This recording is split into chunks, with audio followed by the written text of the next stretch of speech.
Hey guys, it's 2:12 in the AM. If I can get back up out of the house. I did two videos. Actually,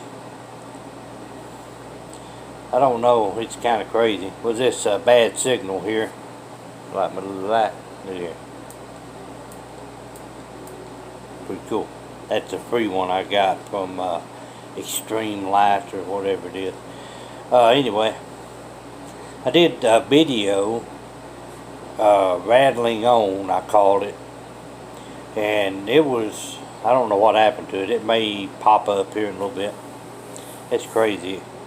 But anyway, I did Rattling On, and then I said in that, towards the end of that video, that I was going to do, build a fire with dryer lint and ferro rod. But then I did the fire video, and it went on before the Rattling On video. So anyway, if y'all see that, you'll figure that out. Anyway, I made a comment that was pretty cool when I talk about basic primitive skills. Yes, you're going to hear me talk a lot about that, because it's real important to do that. This light is really bad. I can't turn this other light on because it's too bright. But what I said was, make things to make things happen. And what I mean by that, and when you go into primitive tools and things that you would, shelter, primitive shelter, making like an axe or an edge tool to chop down saplings and things like that, to use sticks that you sharpen, like put a flat edge on instead of a point. You use that for digging a fire pit. Use different rocks and strike them together and see which one produces the best spark. So you get your tinder bundle, bird nest, with your fluff and all your other stuff laid out. Get everything together. Don't just take a bunch of grass, ball it up, and all that, and then you finally get a good spark going. You get it lit up, and you look around, you're like, oh crap, I ain't got nothing to put on here. By the time you go try to find some good material to put on your fire, your little bird nest is going to burn up.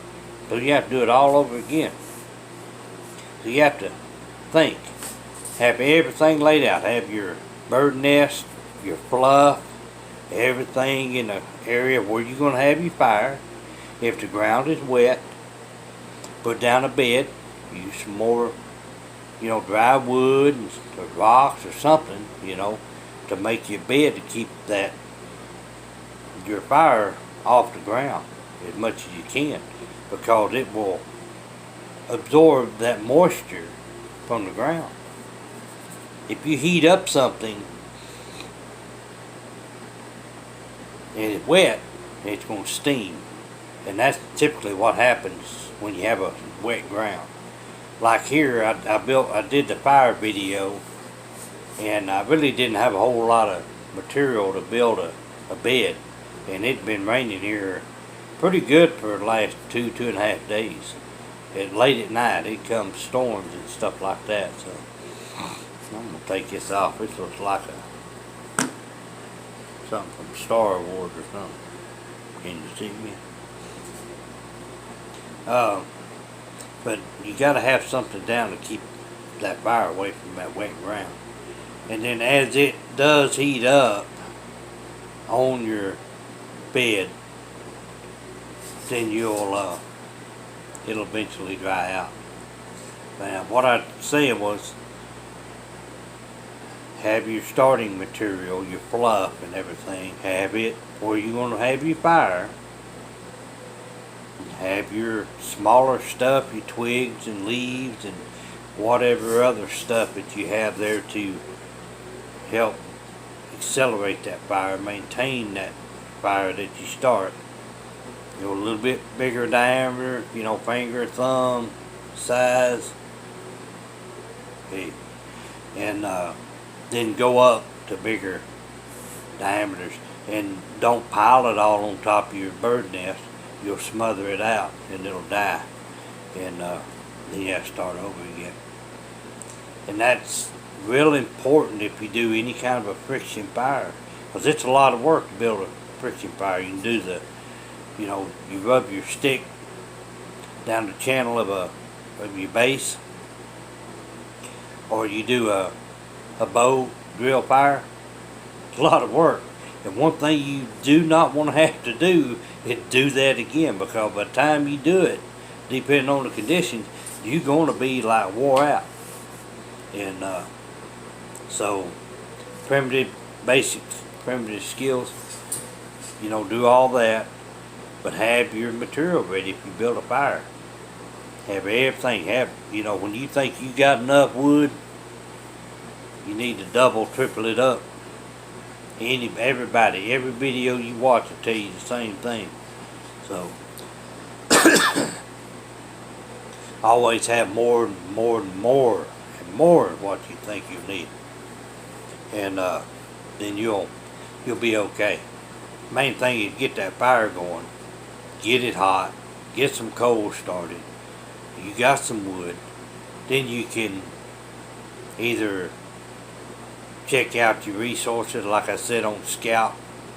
Search area for good resources.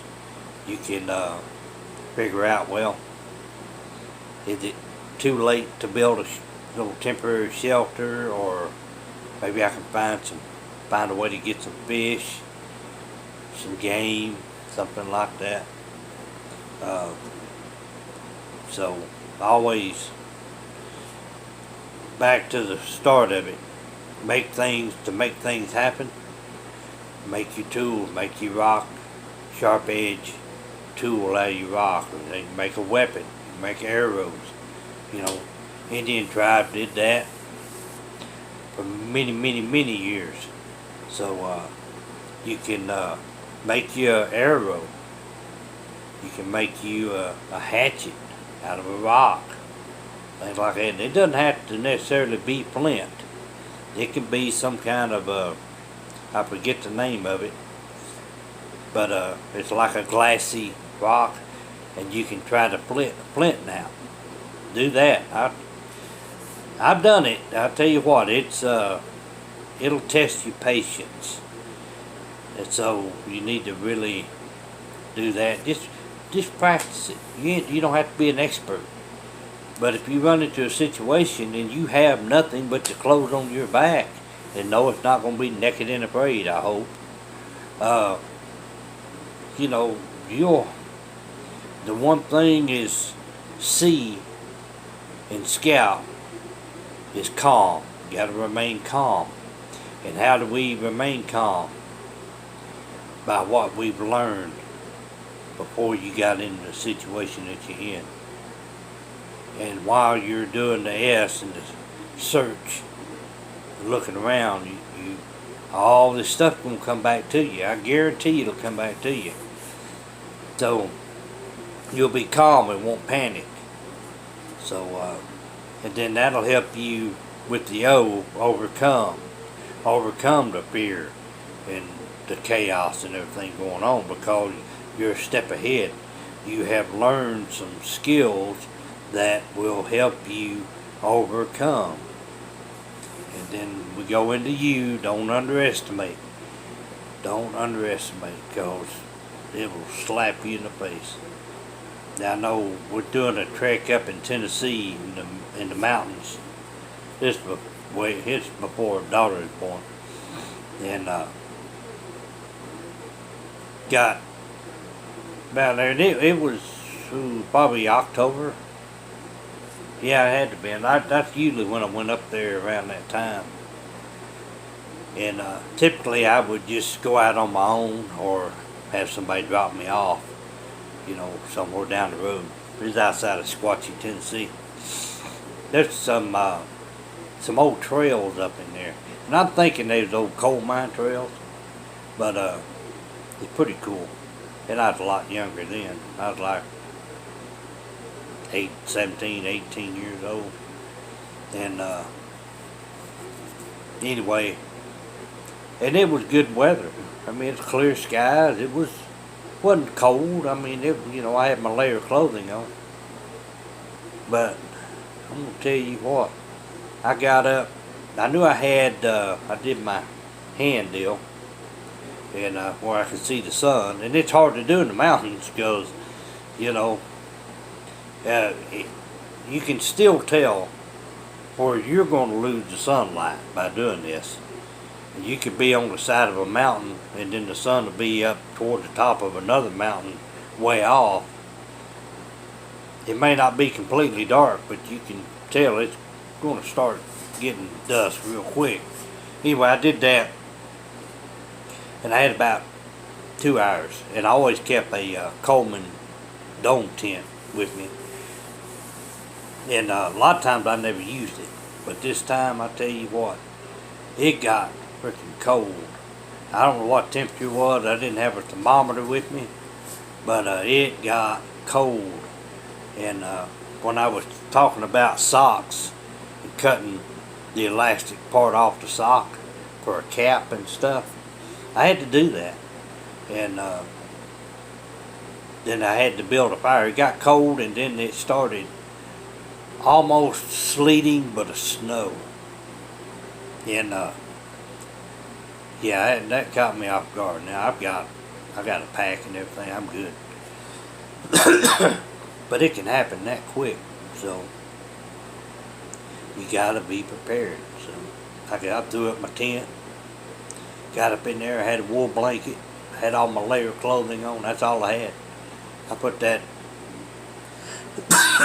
sock over my ears, and put my hat back on. I was good for the night. Next day it was sunny, so just one of them things. You never know. You got to be prepared. Anyway, I may have to call this video rattling on too. But basic primitive skills. Make things to make things happen. Learn how to make your tools primitively.